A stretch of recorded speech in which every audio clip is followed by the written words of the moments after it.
This video is brought to you by PPLIR Europe, a not-for-profit community of European general aviation pilots dedicated to helping ourselves and others to use our licenses to the full. We share our passion for flying through mutual exchange of expertise, experience, information, inspiration, and education. We also assist regulators in framing legislation that affects all GA pilots. We're almost all volunteers and do it because we love it, though we do also need to raise a little money, mainly to fund our representation and lobby activities. Please join us, improve and broaden your own flying, enjoy belonging to a community of like-minded pilots, and help us represent you.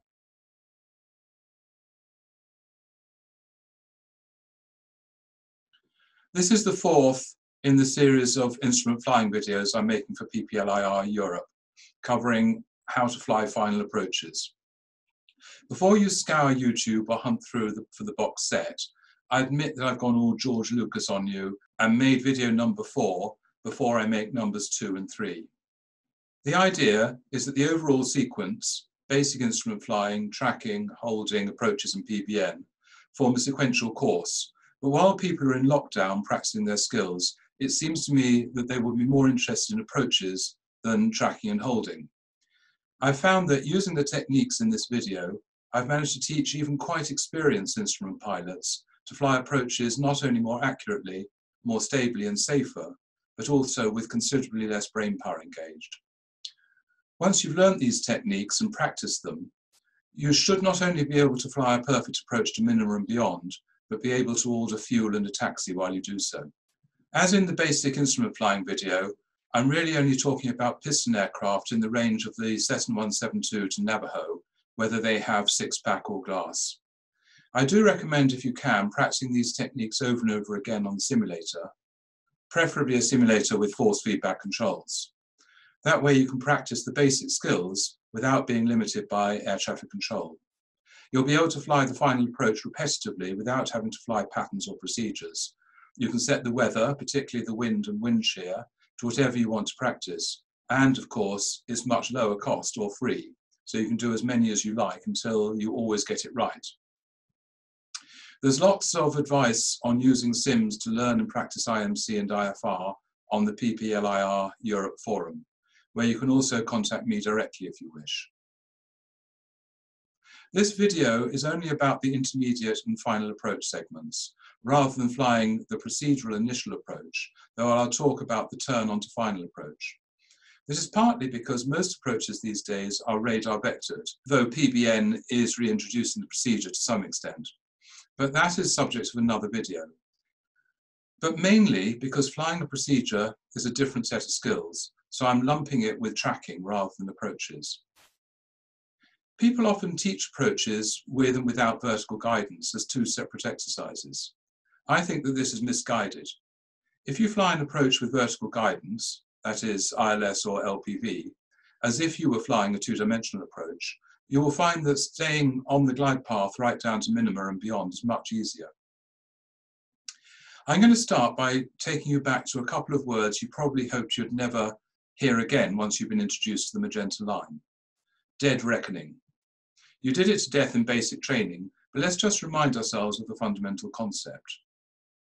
You start by estimating what inputs you need to achieve the performance you want. For example, you calculate a heading to achieve a track. Then you test that estimate out by flying your estimate for a period and seeing what the resulting error is. You double and reverse that error for the same length of time, then halve the correction back. So, if you want to fly 090 degrees and calculate a heading of 100 degrees to achieve that, you fly 100 for 5 minutes and calculate your position and thereby your track error. Let's say the track error is 5 degrees to the right. You double that and reverse it. So you turn left 10 degrees for 5 minutes, then halve it back again, turning right by 5 degrees, and you should not only be back on track, but you should stay on track. I do hope that I've reminded you of something long forgotten, but now at the forefront of your mind. I'm going to suggest to you that you use that technique both laterally and vertically during approaches. I'll come back to that, but please make sure that you've got the concept, and that if you don't, rewind a couple of minutes and go through it again with me. There is another exercise that I'd like you to do, whether on the aircraft or the sim, before we go any further. So once I've described it, put me on pause, go off and do it, and come back to me when you're done. Determine whether from the POH or your personal experience, what airspeed you're going to fly final approaches. You can just take the VAT from the POH, but many of us who fly regularly in bigger airports in the company of big jets know that we normally fly faster than that. ATC often demand 150 knots to 4 nautical miles, and we try to give it to them. But anyway, just decide the speed you're comfortable with in your aircraft. Then try to fly into about a 10-knot headwind. On the sim, that's easy to set up, but in the aircraft, just do your best. If the wind is stronger, fly at an angle to it such the headwind component is about 10 knots. If lighter, well, too bad. I only say 10 knots because it's a sort of average headwind on the ILS. This aspect is not critical. Calculate the rate of descent required at that ground speed, i.e. 10 knots less than your indicated airspeed. This is most easily achieved by dividing your ground speed by 2 and multiplying by 10. So 100 knots halved is 50, multiplied by 10 is 500 feet per minute. This isn't totally accurate, and I give the accurate figure in this table. Now, set the aircraft up to fly straight and level at that speed at about 2,000 feet. If you have retractable gear, fly with 1 stage of flaps. If you have fixed gear, fly clean. Trim absolutely perfectly using the technique I showed you in the basic instrument flying video. Note the power setting. It's likely to be around 17 inches or 2000 RPM on a fixed pitch prop, but get the exact figure for your aircraft. Now, in a retractable aircraft, lower the gear and allow the nose to drop to 2.5 degrees nose down. Your rate of descent will probably be very close to that calculated for your airspeed. This should happen without any change to power or trim, though you may have to briefly control the nose drop. But even if you don't, it'll phugoid its way to stability quite quickly. Now you should be descending at the planned rate of descent at your preferred speed at 2.5 degrees nose down in trim. If you're not, make small changes to power and trim until you are, and note the new power setting. In a fixed gear aircraft, it's not quite so easy. Lower 1 stage of flap, but you will almost certainly have to retrim.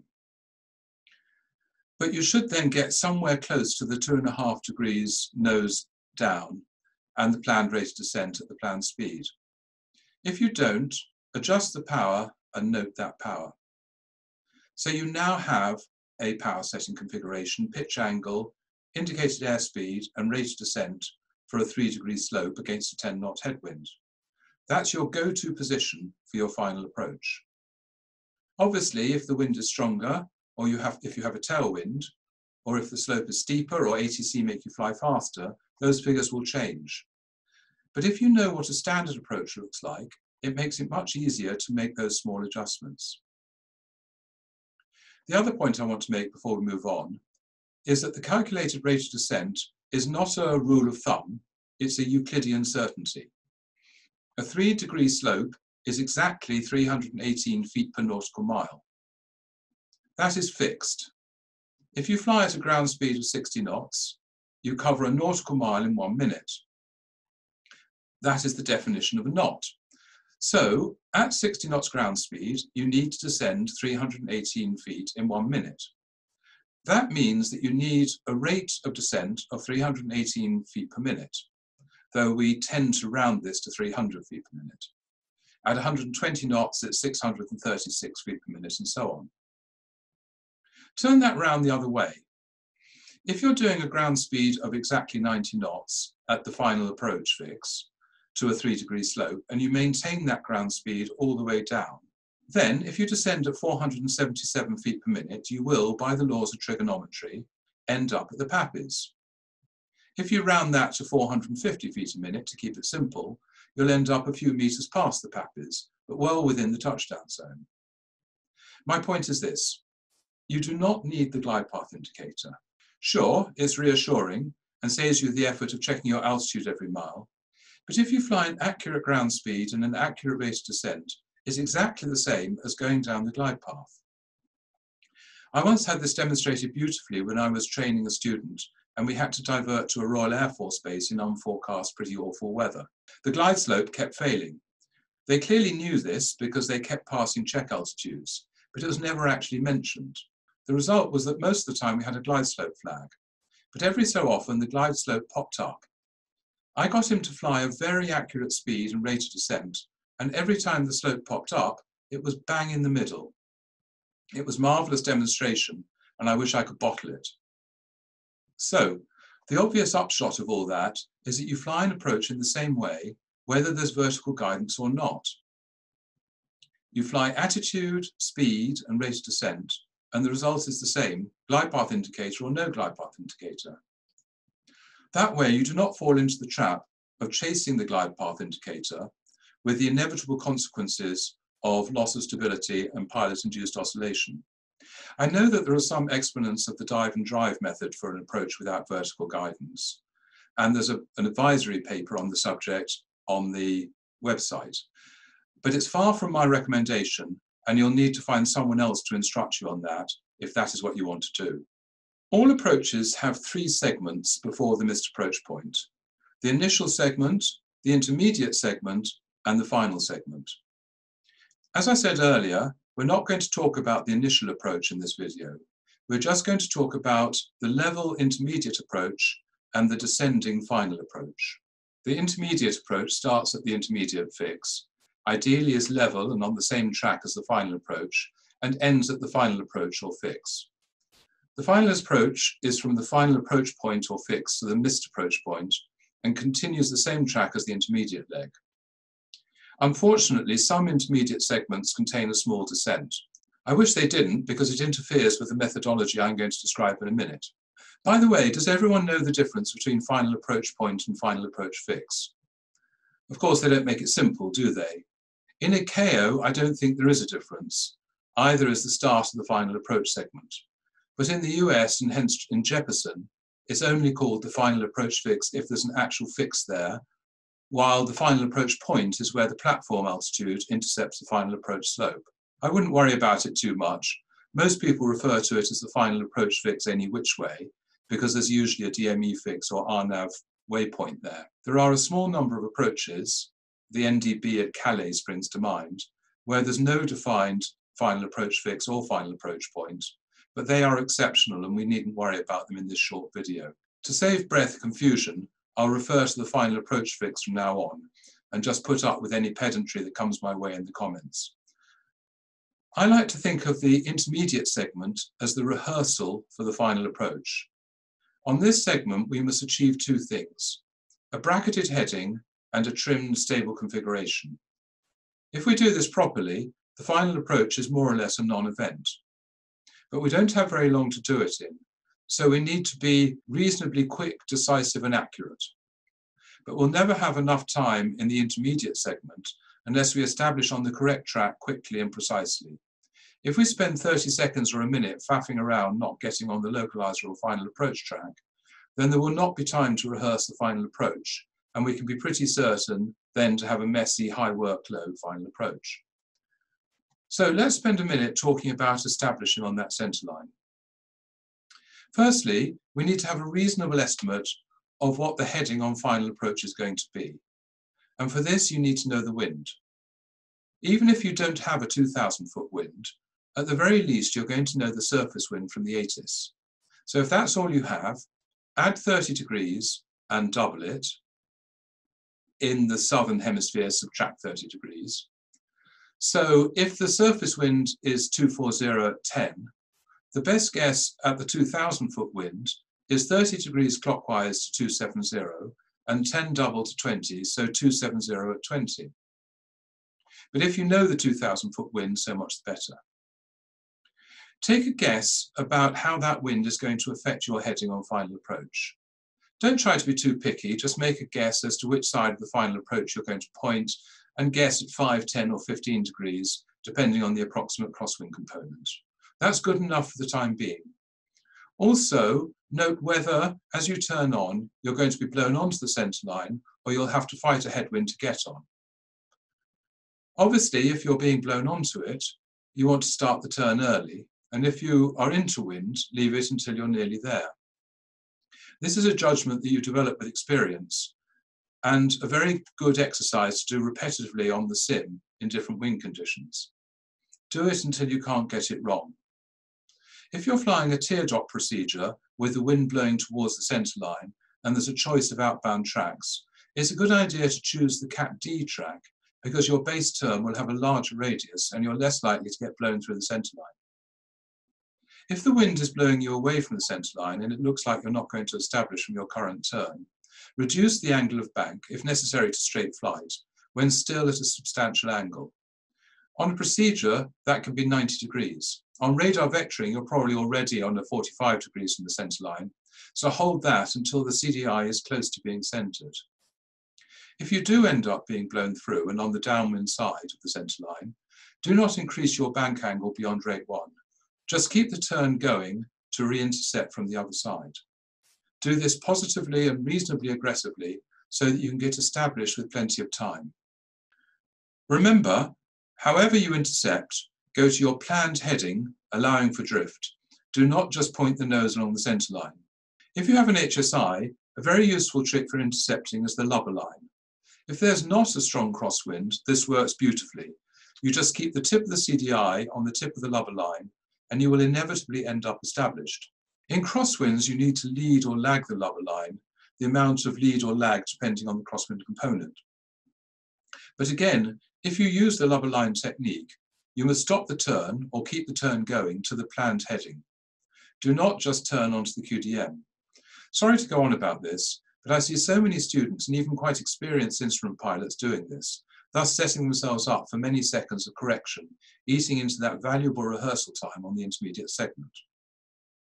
Okay, enough of that. We're now established on the centre line, flying approximately the correct heading to remain on it. Our job over the next 2 or 3 miles is to make sure that we are on exactly the right heading to track the centre line. There are a number of techniques to do this depending on the equipment available. If you have glass, it's super easy. The diamond-shaped track indicator or marker tells you what track you're flying, regardless of the heading and desired track. If you're on the centre line and the track marker is on the tip of the course pointer, then you will remain on the centre line and you can't do otherwise. So let's say that the ILS is 351 and you have a wind from the right. You might have to fly a heading of 360, but so long as the track marker is on 351, you will fly the localizer precisely. Some people find the track pointer a bit disorientating, as you have to fly away from it to move it. So if it says 265 and you want it to say 270, you have to turn right, away from it, dragging it behind you. But if you think about what's going on, it's fairly obvious. So there's really no excuse for the glass pilot not to stay on the centre line. It's all done for you. Next, let's move on to the mechanical OBS or HSI panel that also has a GNSS moving map, such as a GTN, GNS, or IFD. Again, it's made very easy because you can see the aircraft symbol painted on the desired track. If you don't have an air data computer, you need to just keep the aircraft symbol pointing along the magenta line because it represents track only and has no knowledge of heading. So long as the symbol is pointing along the magenta line, you cannot leave the centre line and your job is done. If you do have an air data computer, the aircraft symbol will be at an angle to the track, representing the heading and drift, but the track vector arrow shows the track. Again, just like the track indicator on the glass HSI, if you turn to place the track vector onto the centre line track, you cannot go off it. For those who have a GNSS without a moving map, the answer is to display the track and the desired track and make them the same. This takes marginally more brain processing power, but it's still very easy. So if the desired track is 010 and the track is 007, you have to turn right 3 degrees. If you're flying IFR without a GNSS at all, you're left simply with the CDI to guide you, which is the way we had to do it for the first 50 years of the ILS, so quite doable. And indeed, most of the rest of this video is directed at using the CDI. In that case, just fly the planned heading and see what happens to the CDI. If it stays in the middle, that's great, you've got your heading. But more likely, because your heading is a top of your head estimate, the CDI will move slowly to one side or the other. Making sure that the heading is bracketed, in other words, finding exactly the heading that keeps you on the centre line and getting the heading bug on it, is done using the dead reckoning technique I talked about at the beginning of the video. Fly your heading and every so often look at the CDI. If it moves its own width to the right, change your heading, say 4 degrees to the right. Wait until the CDI is centred, then turn back to the left by 2 degrees, and then set the heading bug to that new heading. If there's any further movement, do the same thing, but this time by 2 degrees and 1 degree back, and adjust your heading bug again. You now have the perfect heading to stay on the centre line, and you leave the heading bug there for the rest of the approach. We've got a long way into this video, and we've only just lined up on the centre line, for which I apologise, but it's so important if you're going to get this right and make it simple.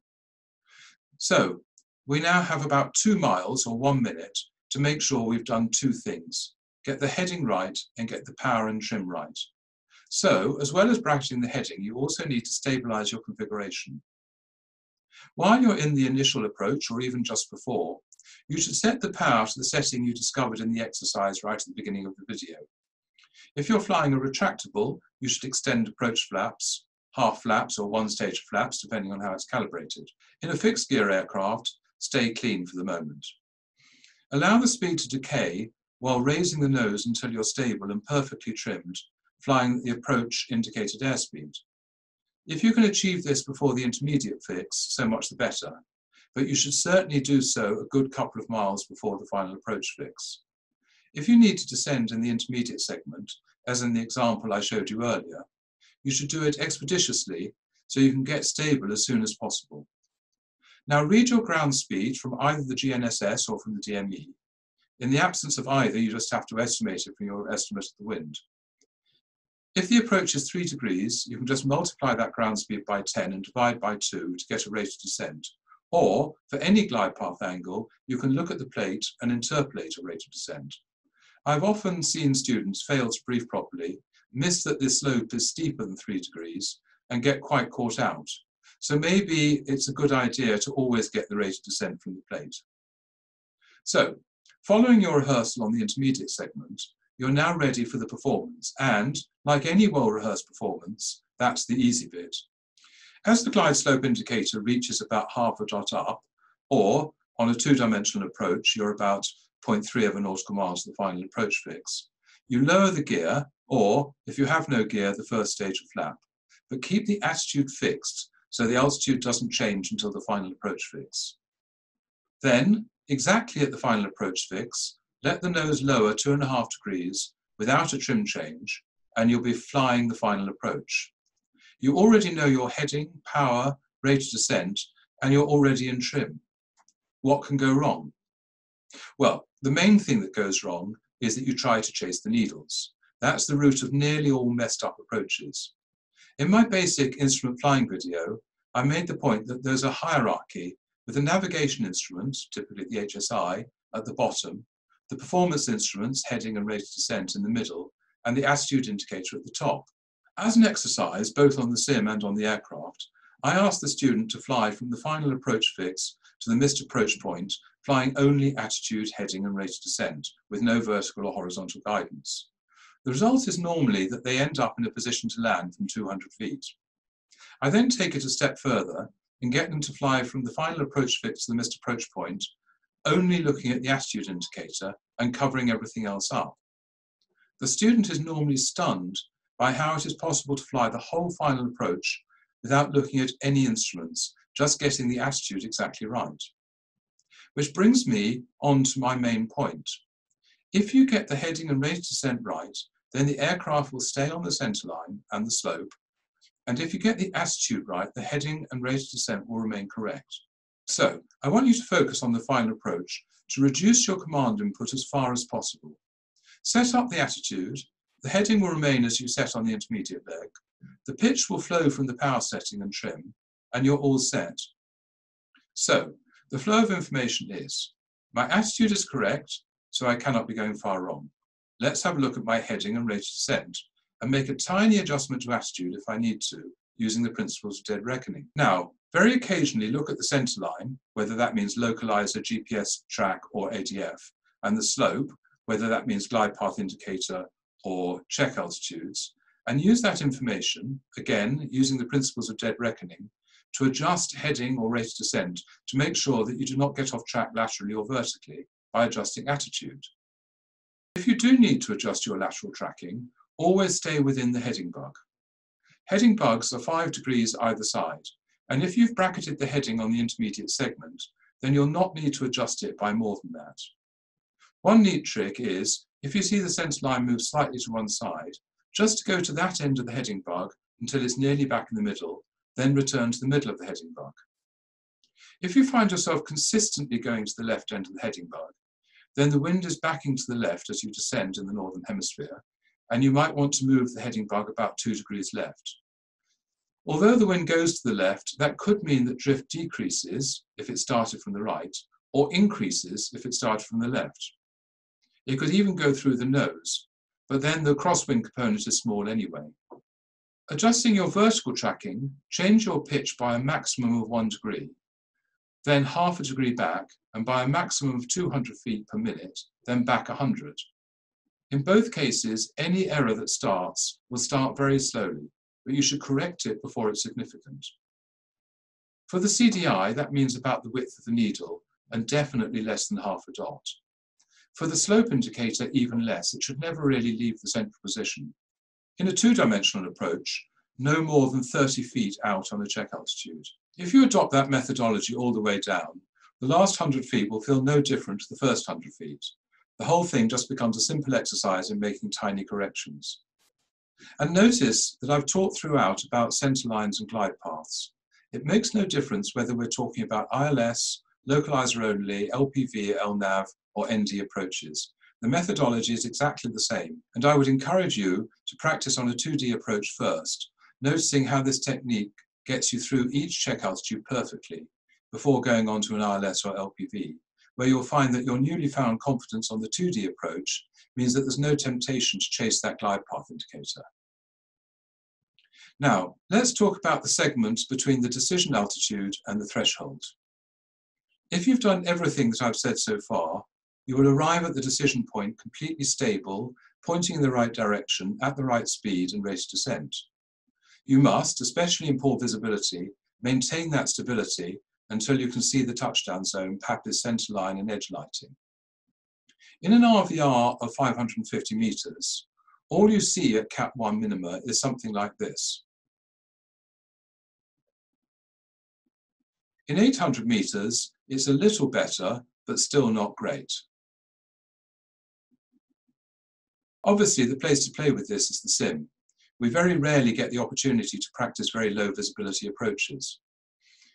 You can see elements of the approach lights, which is enough to continue to land, but you certainly don't have sufficient references to fly visually. Many less experienced pilots will instinctively push the nose forward to, I suppose, get a better view. This is plain dangerous. You're at 200 feet pointing at the ground in very poor visibility. Is that the time to start a dive? Absolutely not. So if you are hand flying, you must put in no command input at all. Having taken the decision at decision altitude, get your eyes back onto the instrument panel for about 10 to 15 seconds and make sure the picture doesn't change. Then look up again and you'll see the runway environment such that you can flare and land safely. If you've flown to decision altitude on autopilot, there's a debate to be had as to when you disengage it. The POH is very likely to say that it must not be used below 200 feet. So purists would stick to the letter of that limitation and disengage as soon as the decision is taken. My view is that the danger of going unstable at 200 feet in poor visibility is greater than the danger of a possible autopilot runaway at that point.